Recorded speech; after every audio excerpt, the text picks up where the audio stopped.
We are not, I promise, guys, going to bring politics into this. However, Rachel, as we look at the markets over the next couple of months, a lot of talk about the possibility of a contested election.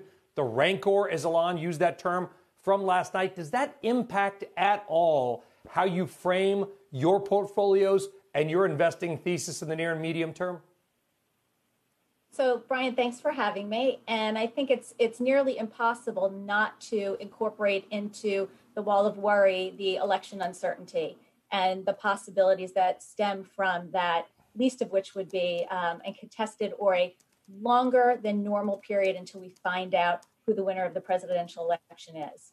With that backdrop, we again have to be more grounded in the fundamentals that we can examine and look at, as opposed to the policies that may or may not be implemented. So again, we'll fall back on broad diversification and continuing to look at quality companies that have strong growth prospects, regardless of what we see in the short-term political uncertainty and the horizon there. Yeah, I guess the one thing, Mark, we can take a little bit of hope out of is that we're not seeing this huge flight to safety. We're not seeing gold spike today.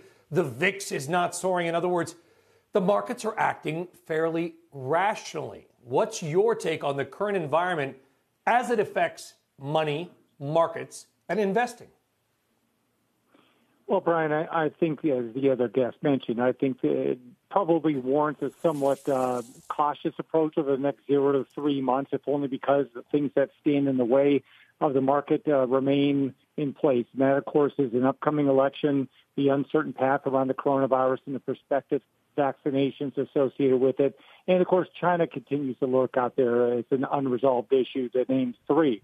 Having said that, we remain quite bullish on the prospects beyond the next 3 months for the reasons of the rebound in economic growth that's occurring here that is being spurred by very ambitious monetary setting. And as well, we think likely under any administration, if not before the election, certainly in the soon thereafter, another stimulus package. And the fact that it's going on in concert with a global impetus behind the same stimulus measures being taken by countries around the world. So I think that's a setting that's pretty favorable, not only for the economic fundamentals, but as well the prospects for corporate profit growth. And as a result of that, we're leaning into a pro-recovery stance with regard to our cyclical and overall asset allocation.